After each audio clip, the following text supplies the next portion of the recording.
Assalamualaikum warahmatullahi wabarakatuh. Saya perwakilan kelompok 8 Mata Kuliah Manajemen Pendidikan.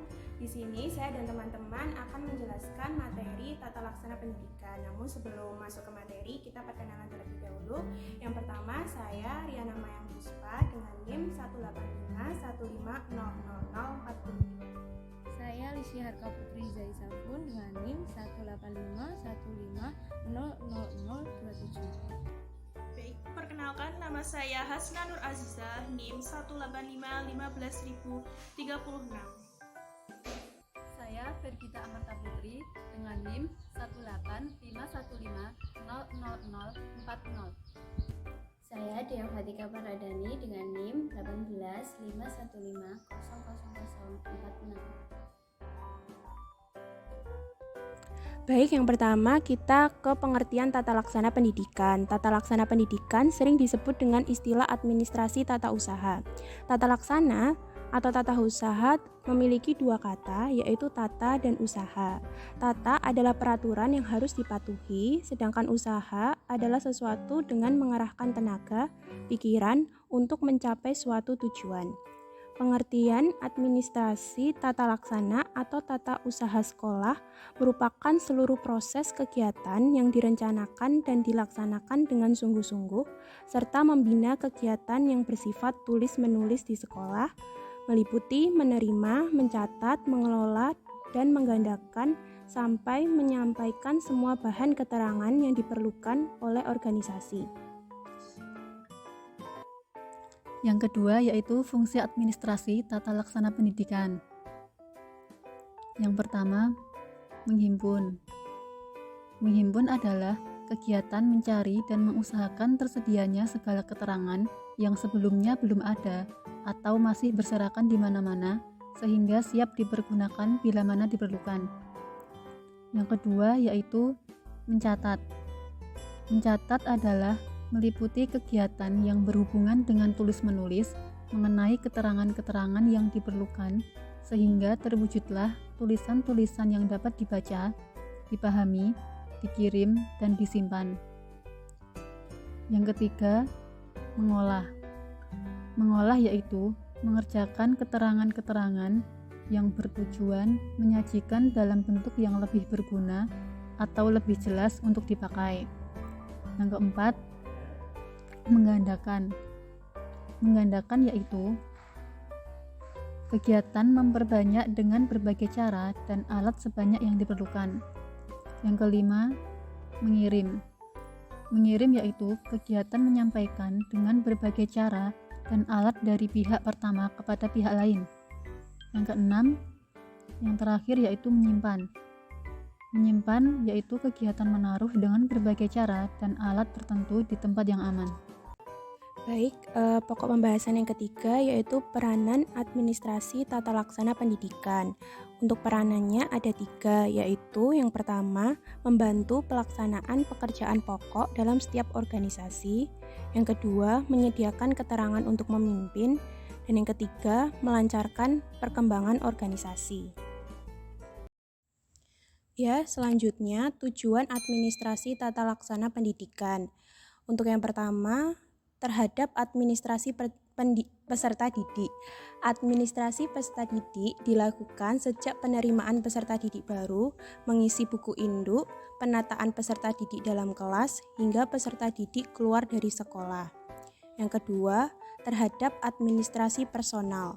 Administrasi personal juga dilakukan sama dengan administrasi peserta didik, yaitu sejak pendaftaran, lamaran, pengumpulan berkas administrasi, pengusahaan kenaikan pangkat atau jabatan, sampai pensiun dan sebagainya. Yang ketiga yaitu terhadap administrasi kurikulum. Pembuatan setpel atau satuan pelajaran adalah tugas guru sepenuhnya, tetapi penulisan dan penggandaannya adalah kegiatan dari tata laksana. Yang keempat yaitu terhadap administrasi sarana prasarana.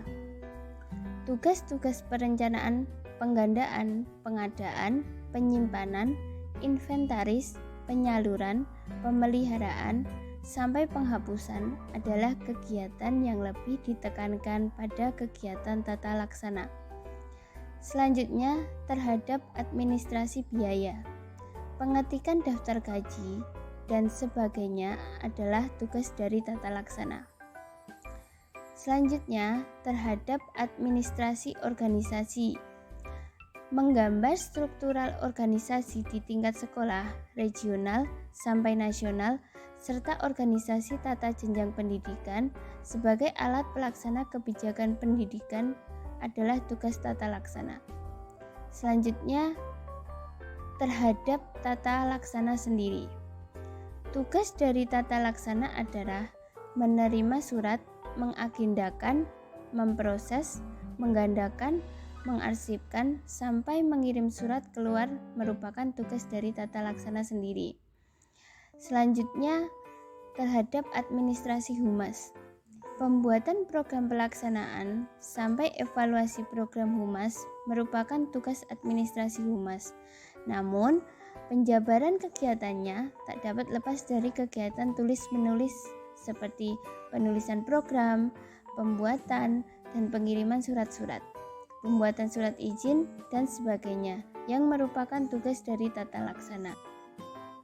Jenis-jenis kegiatan dalam urusan ketatausahaan itu sebenarnya ada beberapa, cuman yang saya akan paparkan hanya beberapa saja. Yang pertama atau poin A itu ada kegiatan tata usaha yang menyangkut manajemen kurikulum. Nah, kegiatan di sini itu berupa penyusunan jadwal, pembuatan kalender akademik, dan lain sebagainya itu adalah tugas seorang kepala sekolah atau bisa saja diserahkan kepada guru. Walaupun untuk tugas-tugas yang sudah disebutkan tadi dilaksanakan oleh kepala sekolah ataupun guru, tetapi untuk pengerjaan penulisan ke papan besar itu akan dilimpahkan atau dimandatkan atau diserahkan kepada tata laksana. Lalu untuk kegiatan yang poin B, ada kegiatan tata usaha yang menyangkut manajemen siswa. Apa aja sih yang menyangkut manajemen siswa itu? Sebenarnya ada beberapa poin, cuman di sini mungkin hanya disebutkan beberapa saja, maksudnya lingkup kecilnya saja. Nah, yang pertama itu ada mendaftarkan calon siswa, terus yang kedua itu ada mengisi buku induk, yang ketiga itu mengurus dan mengatur warkat-warkat jika ada pemindahan siswa. Terus yang keempat ada mengisi daftar presensi sampai menghitung persentasenya. Yang selanjutnya ada mengatur ruang kelas, ruang laboratorium, terus ruang-ruang kegiatan lainnya. Jadi beberapa ruang itu akan dikelola sebagaimana mestinya. Terus yang terakhir ada mengenai laporan dan statistik mengenai keadaan siswa di setiap bulan dan tahun. Jadi kegiatan tata usaha ini yang menyangkut manajemen siswa ya tadi, seperti mendaftarkan calon, mengisi buku induk, mengurus pemindahan, dan lain sebagainya, yang lingkupnya dalam manajemen siswa. Ya, untuk kegiatan selanjutnya di poin C itu ada kegiatan tata usaha yang menyangkut kurikulum manajemen personil. Nah, sudah dari judulnya saja sudah kita ketahui, yaitu manajemen personil, jadi perorangan seperti itu. Nah, itu ada beberapa kegiatannya. Yang pertama itu melaksanakan pengetikan dan pengaturan warkat untuk pengangkatan sebagai pegawai negeri. Yang kedua, membantu memperbanyak salinan surat-surat keputusan yang dibutuhkan untuk pengurusan kenaikan pangkat, penggunaan hak cuti, dan lain sebagainya yang berkaitan dengan surat-surat keputusan. Yang ketiga ada menyiapkan, menyimpan, dan mengisi kartu pegawai. Yang terakhir ada menyiapkan belangko presensi pegawai. Nah, di samping kegiatan-kegiatan yang sudah disebutkan tadi, di sini juga tata usaha itu juga mempersiapkan belangko presensi pegawai. Jadi setiap presensi itu yang menyediakan adalah tata usaha. Lalu kegiatan tata usaha yang berikutnya pada poin D ada kegiatan mengenai penataan inventaris sekolah. Dari judulnya saja sudah kita ketahui bahwa penataan inventaris sekolah. Jadi barang-barang ataupun segala hal tentang inventaris sekolah. Nah, itu ada beberapa. Yang pertama itu intinya sih 2 poin ya, inventaris. Yang pertama itu inventaris, pencatatan masuknya barang-barang. Selain mencatat masuknya barang, nah di samping itu kita juga memberi label setiap inventaris yang datang. Jadi sudah ada identitasnya barang-barang itu sendiri, mulai dari kapan inventaris itu dikeluarkan, terus bulannya, seperti itu. Nah, terus tugas yang kedua itu ada pencatatan keluarnya barang-barang. Misalnya digunakan, dipinjam, dihibahkan, disingkirkan. Jadi tidak sembarangan ketika inventaris barang sekolah itu langsung dipinjamkan seseorang, dihibahkan, digunakan secara seenaknya sendiri, tidak. Harus ada pencatatan keluarnya barang-barang tersebut. Karena kenapa perlunya adanya pencatatan keluarnya barang-barangnya tersebut? Karena menghindari atau meminimalisir hilangnya barang-barang tersebut. Mungkin ketika dipinjamkan itu ada yang lupa mengembalikan atau bagaimana. Nah, fungsinya pencatatan itu di situ. Jadi inti dari kegiatan mengenai penataan inventaris sekolah itu hanya 2, pencatatan masuknya barang dan pencatatnya keluarnya barang dengan sistemnya masing-masing, seperti itu. Nah, untuk kegiatan yang selanjutnya itu ada poin E. Poin E itu ada kegiatan mengenai pekerjaan surat menyurat. Di sini ada beberapa tentang surat menyurat, tetapi yang saya akan jelaskan hanya pada pengurusan surat-surat masuk. Nah, seterusnya nanti akan dijelaskan oleh pemaparan selanjutnya. Nah, ini untuk pengurusan surat-surat masuk itu ada beberapa. Yang pertama itu mencatat nomor dan tanggal surat dalam buku agenda surat masuk. Jadi setiap surat yang masuk itu akan dicatat nomornya, dicatat tanggalnya dalam buku agenda surat masuk, seperti itu. Lalu selanjutnya menyerahkan surat kepada alamat. Jadi ketika ada surat yang masuk, untuk siapa sih? Ditujukan kepada siapa surat ini? Nah, kita sampaikan kepada yang ditujukannya. Misalkan ada dari luar itu tertujunya untuk kepala sekolah. Nah, jadi nanti dari tata usaha akan menerima suratnya. Setelah menerima surat itu, nanti dari tata usaha akan menyampaikannya kepada kepala sekolah di situ. Nah, seperti itu ya.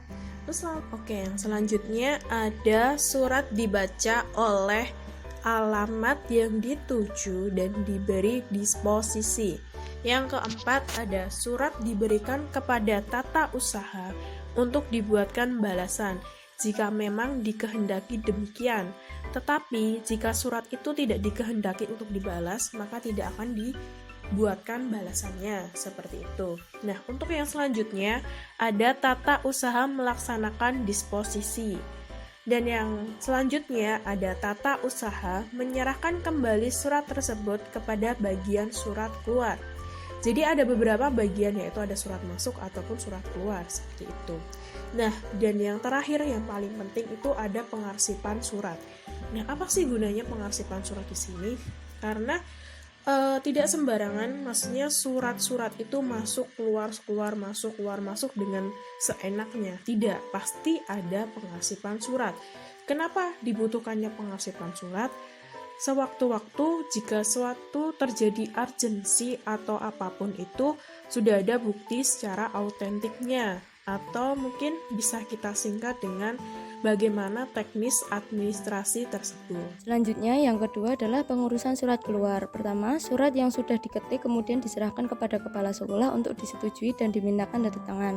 Yang kedua, membubuhkan cap. Ketiga, memasukkan surat yang akan dikirim ke dalam sampul dan mengarsipkan surat dan tembusannya menurut cara pengarsipan. Yang keempat, mencatat surat ke dalam yang akan dikirim ke dalam ekspedisi. Yang kelima, mengirim surat tersebut ke alamat. Yang keenam, pengarsipan surat. Lalu yang ketiga ada pengarsipan surat, yaitu surat-surat yang sudah diproses lalu diarsipkan. Kegiatan kearsipan adalah menyimpan dan memelihara arsip dalam almari arsip agar tetap utuh, mudah dicari apabila diperlukan. Lalu selanjutnya ada pelaksanaan kegiatan dalam urusan ketatausahaan. Yang pertama, menyusun program tata usaha sekolah. Kedua, mengelola keuangan sekolah. Ketiga, mengurus administrasi ketenagaan dan siswa.